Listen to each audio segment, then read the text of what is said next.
अभी तो मोदी जी ने भी बोला है कि ईवी ले लो, तो आपको लगता है ईवी लेना सच में एक अफोर्डेबल चॉइस है आज की डेट में? Yes yes, EV is affordable. अगर आपका 4 साल पहले आपने ईवी लिया तब आपको कितना क्लेम रेंज बताया गया था, और अभी आपको 4 साल के बाद भी कितना रेंज मिल रहा है? जब मैंने लिया था तब तो टाटा ने बोला था कि रफली 410 या 430 के आसपास मिलेगा। बट मुझे स्टार्टिंग से गाड़ी ने तो मुझे फास्ट ओवरटेक करना है, तभी मैं इसका स्पोर्ट्स मोड यूज़ करता हूँ, क्योंकि स्पोर्ट्स मोड बहुत फास्ट है, गाड़ी में बहुत पावर है, तो उसको कंट्रोल करना मुश्किल जाता है। मैं घर पे चार्ज कर रहा हूँ तो मेरा रफली 10 दिन में मुझे एक बार ऐसे ऑन एन एवरेज, या 12 दिन में एक बार चार्ज करना पड़ता है। बट आगे का जो है ड्राइविंग कंफर्ट काफ़ी अच्छा दिया हुआ है। जो थाई सपोर्ट है मेरे हाइट के हिसाब से ऑप्टिमम है, इतना मेरे हाइट के लिए परफेक्ट है वो। टाटा नेक्सॉन मैक्स ईवी का आफ्टर 45,000 किलोमीटर कैसा परफॉर्मेंस है? जो इनिशियल एक्सपेक्टेशंस थे, क्या आज भी वो मीटअप हो रहे हैं? ये सारी इन्फॉर्मेशन हम आज के ईवी ओनरशिप वीडियो में देखेंगे।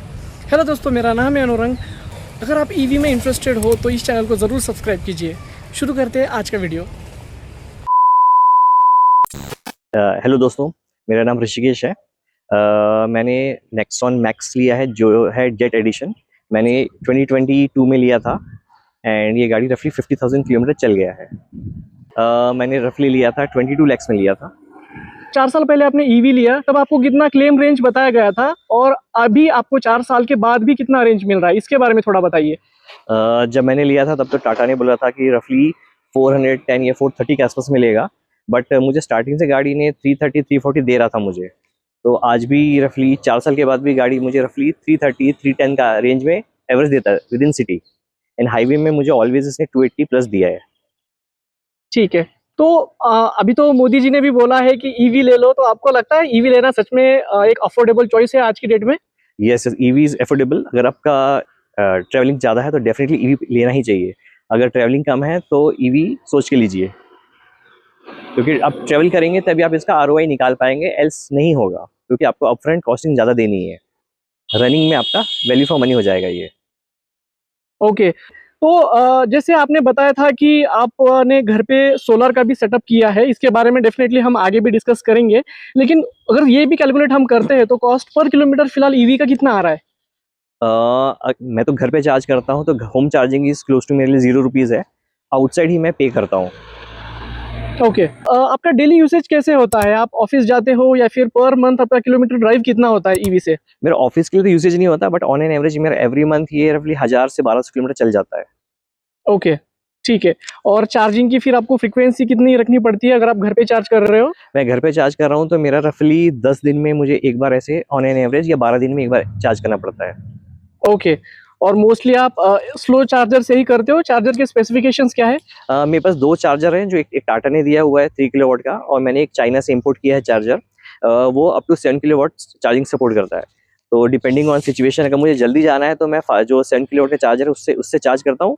अगर मुझे टाइम मेरे पास सफिशिएंट है तो स्लो चार्जिंग जो 3 किलोवाट का है मैं वो यूज़ करता हूँ। अच्छा, और कितना टाइम लगता है दोनों को? टाटा का जो चार्जर है 3 किलोवाट का रफली अराउंड 12 घंटे लग जाते हैं, और जो फास्ट चार्जर है 7 किलोवाट वाला एसी चार्जर, उसमें रफली 5.5 आवर्स में हो जाता है चार्ज। Okay, okay. तो ऋषिकेश जी, आपने ये भी बताया कि आपका काफ़ी ड्राइव होता है, दूसरे सिटीज़ में भी जाना होता है, जैसे कि आपने बोला आप राजस्थान या फिर मध्य प्रदेश भी जाते हो। तो ये हाईवे के एक्सपीरियंस के बारे में बताइए। ईवी ने वहाँ पे अभी कभी कुछ आपको प्रॉब्लम दिया है? पब्लिक जो ईवी चार्जर्स अवेलेबल होते हैं, उसके बारे में आपका अभी तक का एक्सपीरियंस कैसा रह चुका है? पिछले 4 साल में मैंने एक बार भी ऐसा प्रॉब्लम फेस नहीं किया है। मुझे जितने भी फास्ट चार्जर मिले हैं सारे एक्टिव कंडीशन में मिले हैं और अच्छे मिले हैं। एंड मैं जहाँ पे भी गया हूँ जस्ट हमको सिर्फ प्लान करना पड़ता है कि एवरी 200 किलोमीटर या 250 किलोमीटर में मैं एक ब्रेक लेता हूँ।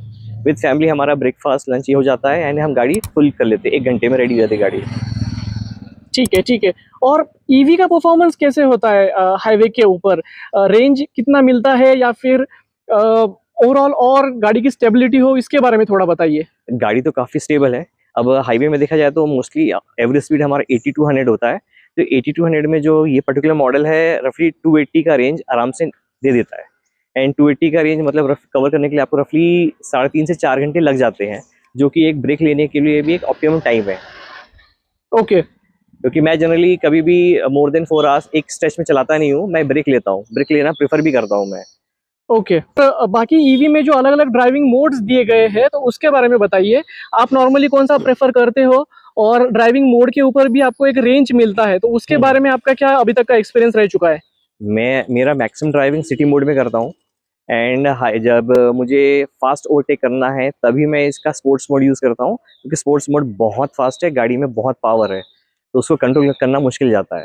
और गाड़ी में जो टेक्नोलॉजी दी गई है, ठीक है, क्योंकि आज की जो व्हीकल्स है ये टेक उसमें बहुत ज़्यादा देखने को मिलता है, तो ऐसी कुछ टेक्नोलॉजीज आप ईवी के बारे में बताइए जो आपको लगता है कि इसमें सच में गाड़ी में कुछ वैल्यू एडिशन हुआ है।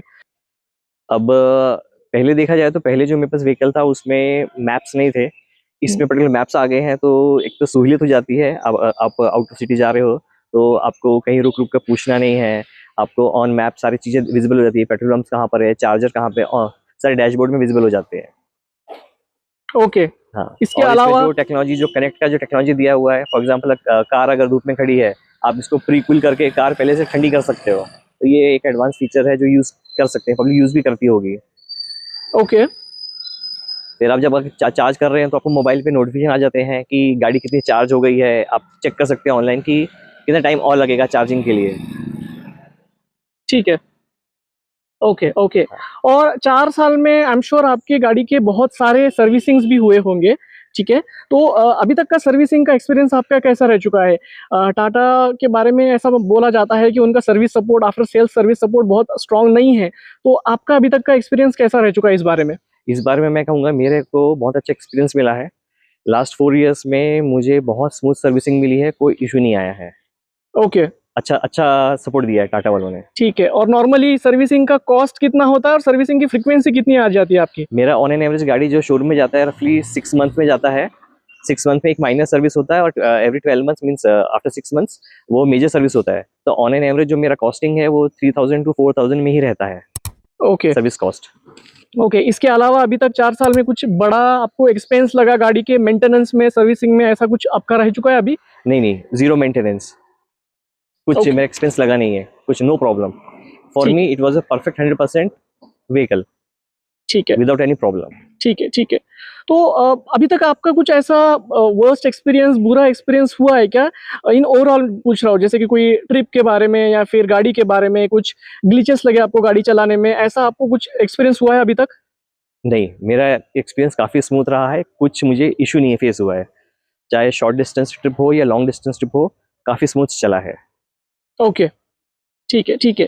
तो ऋषिकेश जी, इंटीरियर के बारे में बताइए। वैसे तो ये एक मुझे लगता है मिड एसयूवी कैटेगरी में आती है, तो जब आप फैमिली के साथ ट्रैवल करते हो तो इंटीरियर कैसे लगता है आपको? कंफर्टेबल लगता है? इसके बारे में थोड़ा बताइए। देखिए एक्चुअल में हमारे घर में मैं ही मेन ड्राइविंग करता हूँ, तो मैं रियर सीट्स पे बैठा नहीं हूँ, यूज़ नहीं किया है मैंने। मैं आगे के ड्राइविंग सीट पे ही रहता हूँ, तो पीछे का कंफर्ट मैं नहीं बोल पाऊंगा, बट आगे का जो उन्होंने ड्राइविंग कंफर्ट काफ़ी अच्छा दिया हुआ है। जो थाई सपोर्ट है मेरे हाइट के हिसाब से ऑप्टिमम है, इतना मेरे हाइट के लिए परफेक्ट है वो। ओके। और जो ड्राइवर के साइड में जो सीट होती है या फिर जो बैक सीट्स होते हैं वो भी काफी कंफर्टेबल आपको लगते हैं या काफी फिर उसमें? कंफर्टेबल है। ऋषिकेश जी, इसमें जो बूट स्पेस है उसके बारे में बताइए। एक न्यूक्लियर फैमिली या फिर 4-6 लोग अगर बैठ के ट्रैवल करते हैं तो बूट स्पेस जो दिया गया है वो सफिशिएंट है या? बूट स्पेस के बारे में बोलूँगा कि हमारी फैमिली के लिए सफिशिएंट है। हम लोग जब ट्रैवल करते हैं तो ऑन एन एवरेज हम लोग 4 पीपल रहते ही हैं, तो हम सभी के लगेज या एक्स्ट्रा जो चीज़ें हम कैरी करते हैं, टॉयज़ या खिलौने बच्चों के, सारे आराम से बूट में आ जाते हैं। Okay, okay. कितने लीटर का बूट स्पेस है वैसे? एग्जैक्टली मुझे अभी याद नहीं है, काफ़ी टाइम हो गया, बट सफिशिएंट है। ठीक है।